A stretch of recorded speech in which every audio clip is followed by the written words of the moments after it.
daily news program from Worldlink TV presents a selection of news reports from independent and state-controlled broadcasters from throughout the Middle East.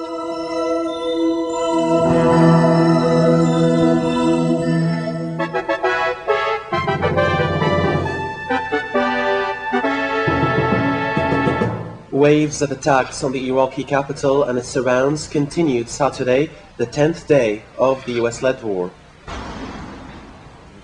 Brooks says the US-British forces have destroyed a building which was hosting a meeting of some 200 members of Iraq's ruling Al-Ba'ath Party in the Basra region.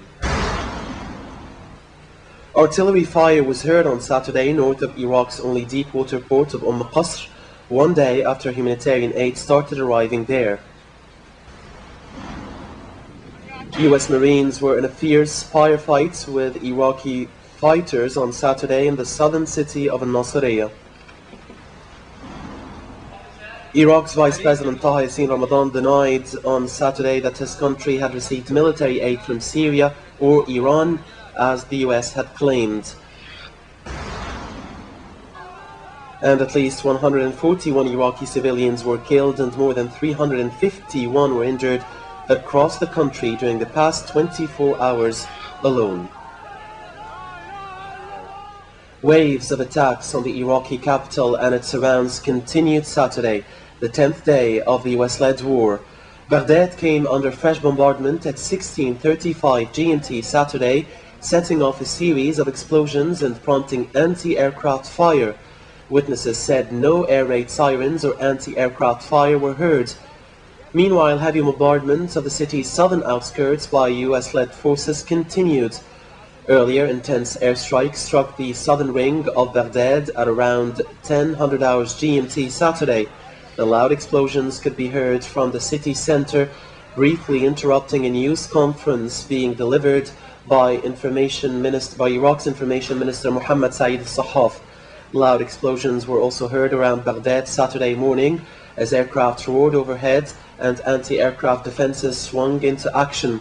The Iraqi capital came under heavy bombing overnight and Saturday morning, with at least one missile crashing into the information ministry. Some 38 people were killed and 80 wounded from the repeated bombings in Baghdad on Friday. At least 30 of them died when a missile hit a market. US Marines were in a fierce firefight with Iraqi fighters on Saturday in the southern city of Nasiriya. Marines on one side of the Euphrates River were blasting Hellfire missiles from Cobra helicopters and 25mm cannons at Iraqis holed up in apartment buildings on the other side. Witnesses reported machine gun fire coming from the Iraqi side of the river.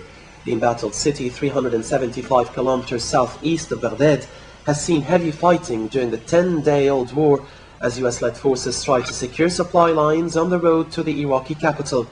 The Pentagon had said earlier that troops from the US Army's 82nd Airborne Division had been placed near Nasiriya to bolster security for supply lines.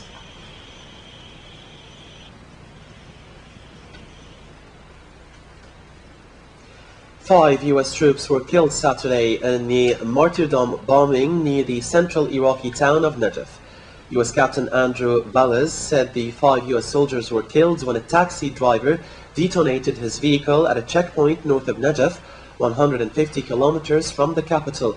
He noted that the men from the 3rd Infantry Division approached the vehicle after the driver indicated the needed assistance, adding that the driver then set off the bomb. The military spokesman at US Forward Command headquarters in Doha, Qatar, later confirmed the car bombing. The latest death rose the toll of US military personnel killed in war to 34. 15 are also missing.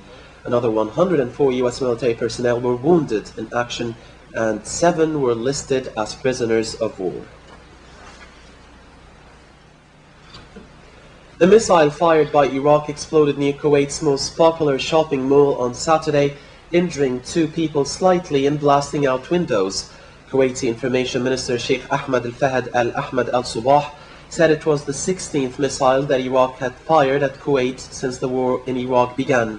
He noted that none of them contained chemical or biological weapons. It was the closest to Kuwait City since the war began on March 20th.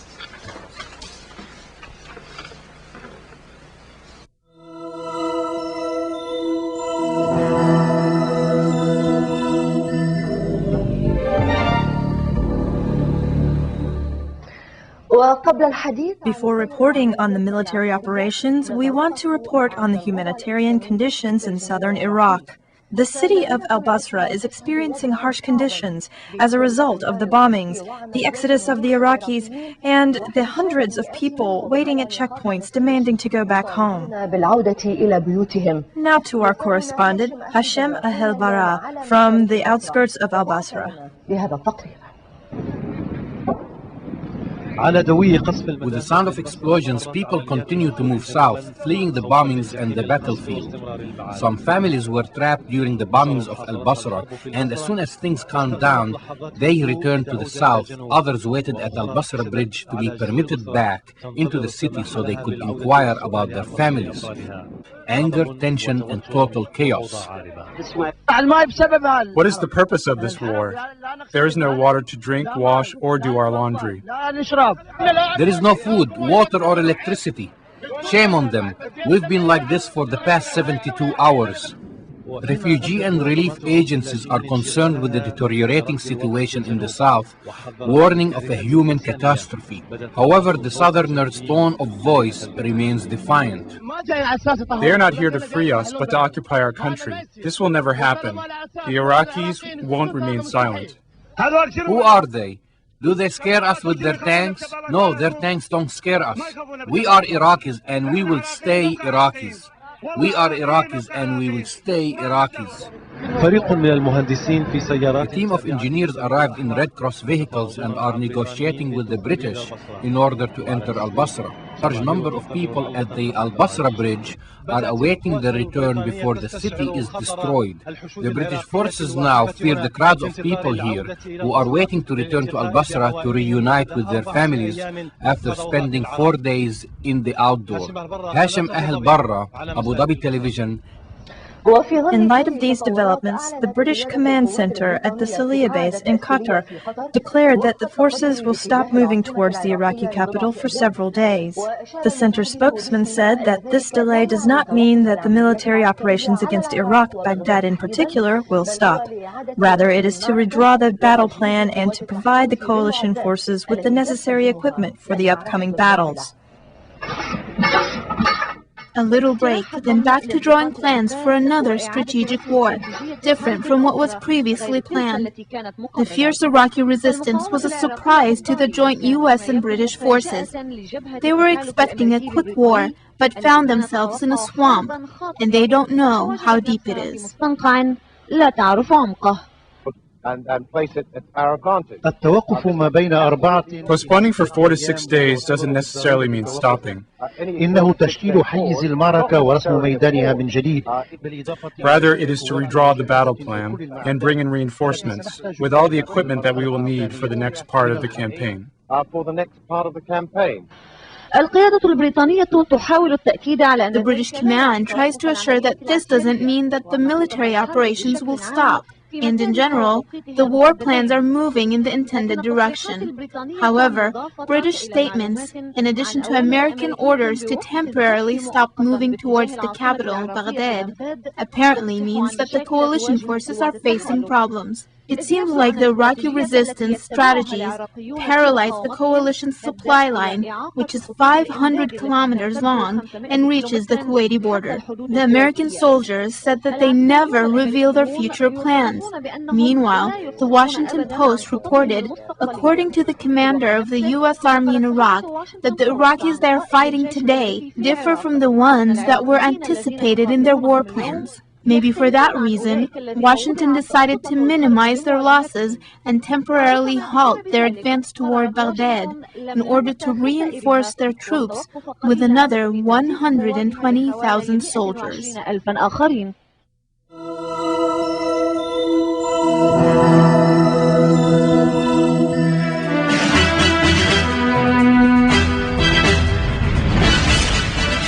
Less than a day after the U.S. massacre against the Iraqis, which left 62 dead, mostly women and children, the U.S. warplane struck heavily the capital Baghdad and its suburbs, and the 10th day or on the 10th day of the US-led aggression on Iraq.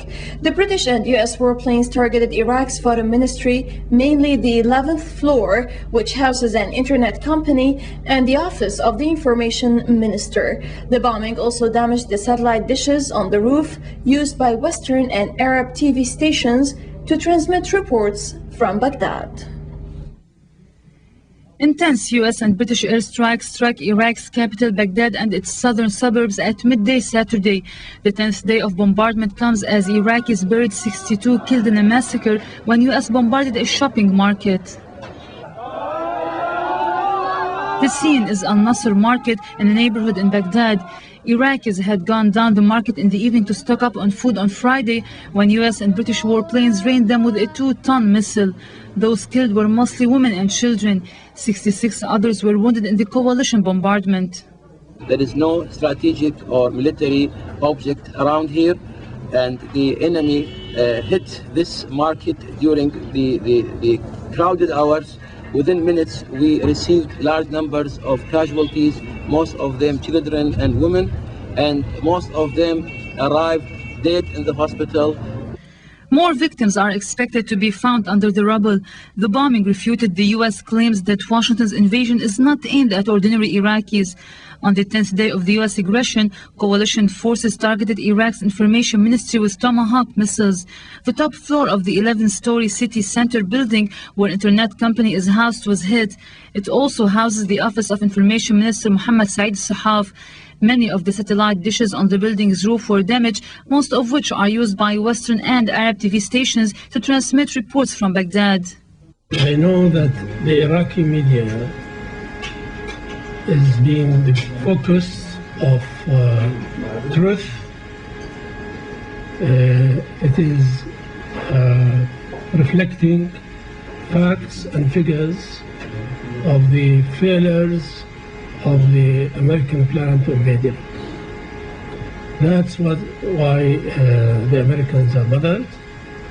They don't want facts to reach the world. The Iraqi capital has been subject to ongoing strikes since overnight. The southern city of Nasiriya came under assault from the air as U.S. and British forces destroyed an Iraqi command post and dropped at least one 900-kilo bomb there. Elsewhere, U.S. warplanes hammered targets including tanks and helicopters between Baghdad and the central city of Karbala. Another series of strikes had hit a building in the main presidential palace in central Baghdad, and anti-aircraft batteries quickly responded almost at midnight. That came on the heels of a strike on Mosul, north of Iraq, at around the same time. Iraqi Information Minister Mohammed Saeed Sahaf confirmed 68 Iraqi citizens were killed in the continuous coalition air raids in the last 24 hours.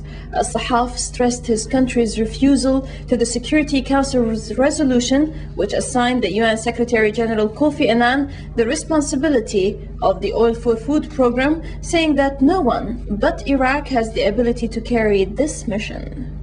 The reports about the casualties during last night up till this morning because of the barbarian air bombardments on different Iraqi towns and cities starting from Baghdad are the following.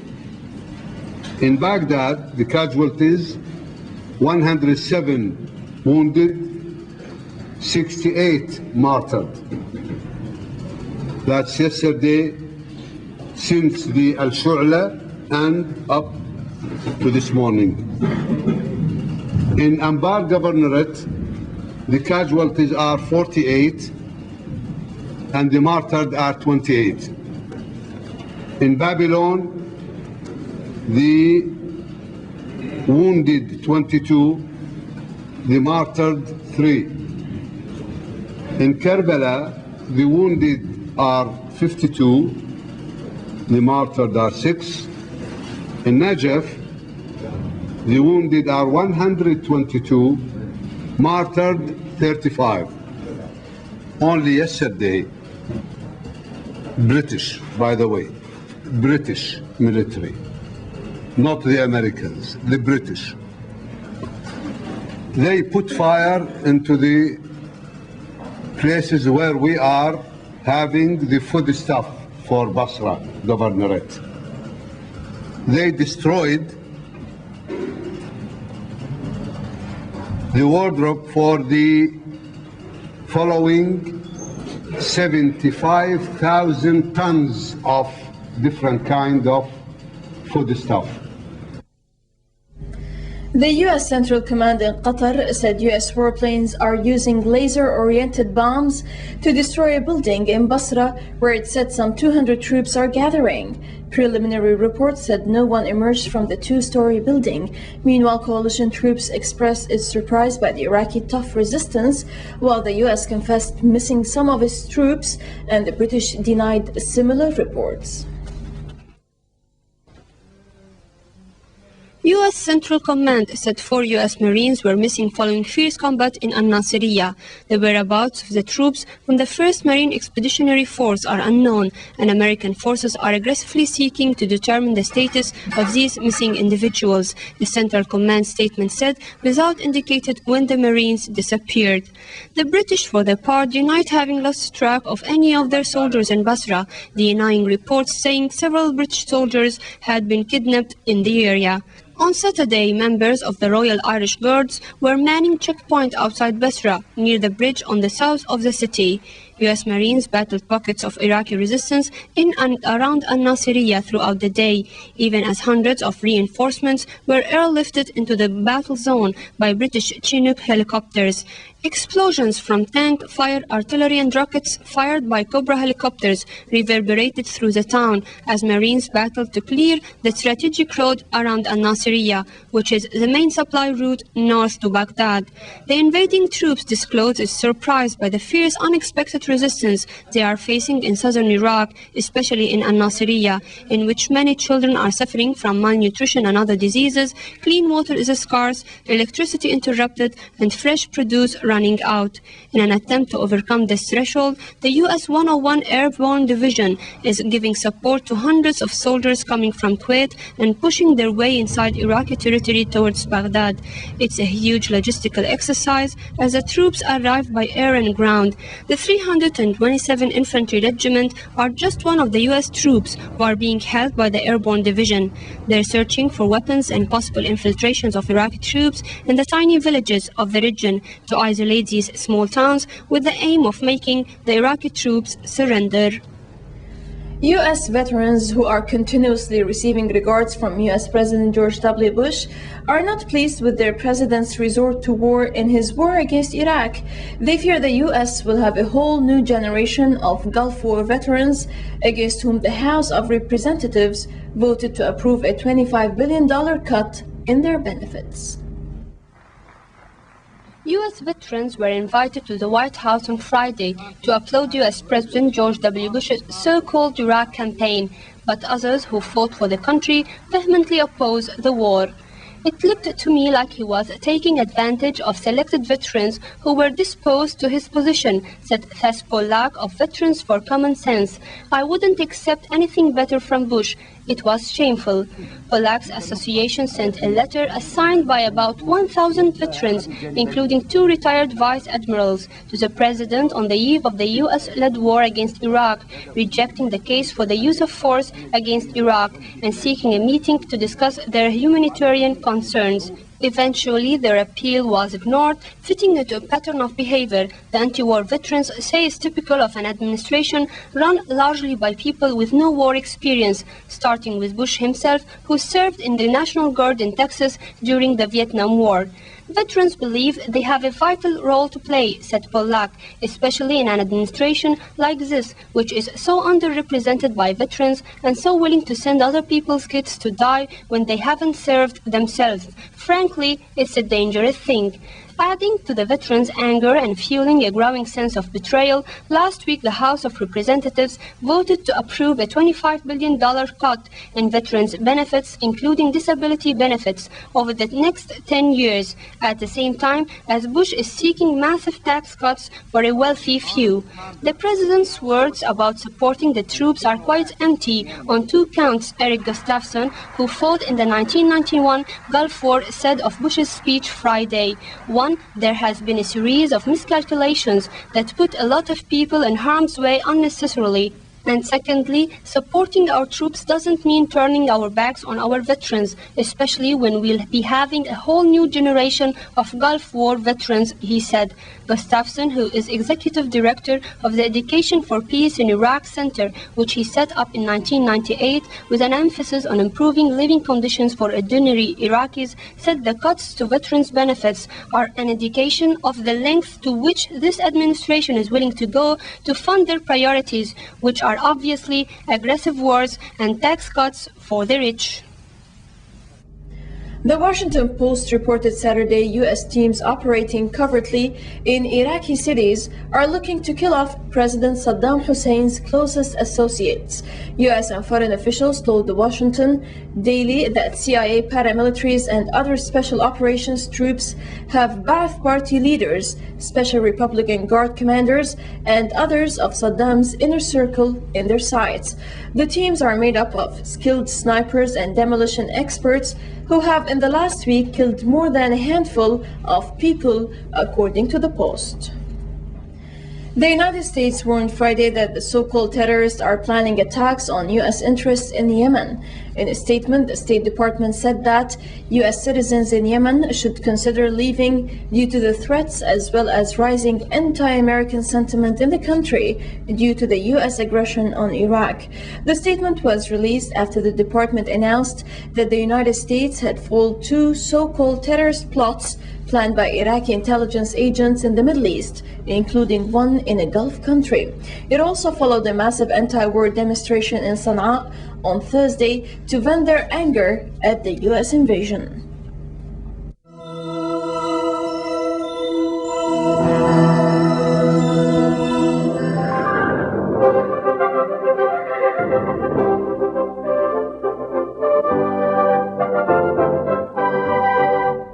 Some U.S. Tomahawk cruise missiles aimed at Iraq have fallen on Saudi Arabia one day after one fell in Turkey. The incident forced U.S. planners to suspend certain routes of missiles for launches. A U.S. military official told a news conference at war headquarters in Qatar that an investigation into the cause and launch procedures will be carried out. In Turkey, around 50 people have attempted to prevent the arrival of a U.S. delegation to inspect the remains of a missile that fell on a southeastern Turkish town yesterday. Villagers chanted anti-American slogans and threw stones and eggs at vehicles carrying U.S. officials. Turkish police tried to hold back the crowd as the delegation took the missile pieces to Incirlik Air Base for investigation. Meanwhile, anti-war demonstrations continue to sweep many parts of the world. In Jordan, thousands of demonstrators took to the streets in the northern cities of Irbid, Jarash, and Ajloun, calling for an end to the U.S.-led aggression on the Iraqi people. Protesters holding banners with anti-war slogans called on the Arab masses to stand by the Iraqi people suffering under daily unjustified U.S.-led aggression. Most shops stopped their work and closed in solidarity with the Iraqi people.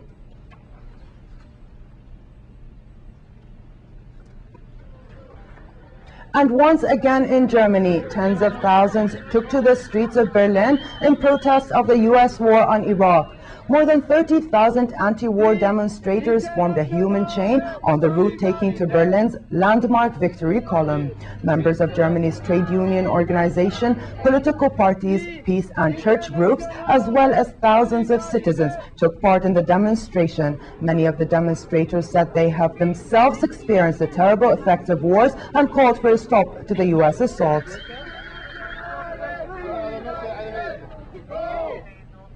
While in Italy, peace activists have draped black cloth over bridges of Rome as a sign of mourning over the war on Iraq. Peace groups gathered on 14 bridges throughout the city for more than an hour, also posting rainbow-colored peace flags. About 70% of Italians oppose the U.S. war on Iraq.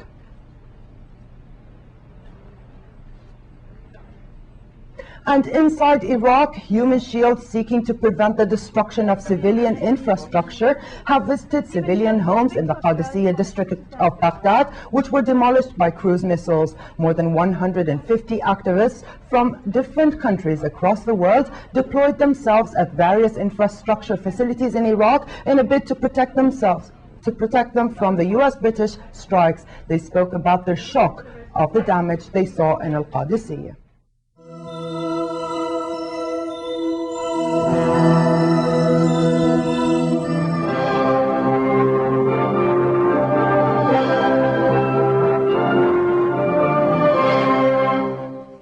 Foreign media on Saturday described March 28th nationwide anti-war protests staged by the Iranian people as one of the most massive anti-war rallies held in the Middle East. Euronews announced, despite the 8-year Iraqi-imposed war in Iran, an overwhelming majority of Iranians believe that the US-British invasion of Iraq is illegitimate. The Al Jazeera TV network described the Iranians' turnout in March 28th anti-war rallies as unprecedented. The Abu Dhabi TV network said the war in Iraq was categorically condemned in the Iranian nationwide anti-war rallies. Also, the Al Arabiya TV network reported that Iranian ralliers in their demonstration on Friday dubbed the US-British invasion of Iraq as the oil war and warned against the outbreak of a humanitarian crisis in Iraq. Iranian government spokesman Abdullah Ramazanzadeh said on Saturday the United States' failure in ending the war in Iraq, not as early as planned before, is the main reason behind the U.S. officials' propaganda trying to justify their presence in Iraq. The Iranian government spokesman Abdullah Ramazanzadeh in an interview on Saturday pointed out Iran has explicitly announced its neutrality in the war in Iraq and believes the US-British invasion of Iraq is illegal, illegitimate, and meaningless. In response to the U.S. Defense Secretary Donald Rumsfeld's remarks accusing Iran of interfering in the war in Iraq, Mr. Ramazanzadeh reiterated before the start of the war, Iran had already sealed its borders to any military action against or in favor of any of the warring sides. He said such remarks made by U.S. officials who themselves have come to the region to interfere in Iraq is unjustifiable. The Iranian official also underscored the need for immediate end of the war in Iraq, adding people of any country, including Iraqis, should determine their government themselves and that no country has the right to impose its favorite rule on another country. No Iraqi refugee has so far entered Iran's border areas. That according to Director General for Aliens and Foreign Immigrants Affairs at the Iranian Interior Ministry, Ahmad Hosseini, who also declared on Saturday since the United Nations High Commissioner for Refugees has earmarked only $1 out of $16 million requested for establishment and reconstruction of refugee camps, Iran faces serious problems in this regard. The Iranian official went on to say representatives from several humanitarian organizations are also present in the area, but as he mentioned, the presence of such organizations cannot be of any effect unless the required budget is provided. He then asked the UN to work out a solution to the problem. Iranian President Mohammad Khatami calls on the country's officials and civil servants to try their best to render further services to the nation. Addressing the senior officials and personnel of the presidential office on Saturday, President Khatami said all the authorities and civil servants are intent on the country's development in all areas and also set to offer services to the people. The Iranian president underlined evaluation of performances should be institutionalized in the country so that opportunities and facilities can be well utilized. Mr. Khatami pointed out social development hinges on freedom of expression and thought, as well as constructive criticism based on law and social norms. Mr. Khatami then added some existing shortcomings should not be magnified to portray the achievements of the Islamic system in various fields as inefficient and puzzle the people, which in turn will make the enemy happy.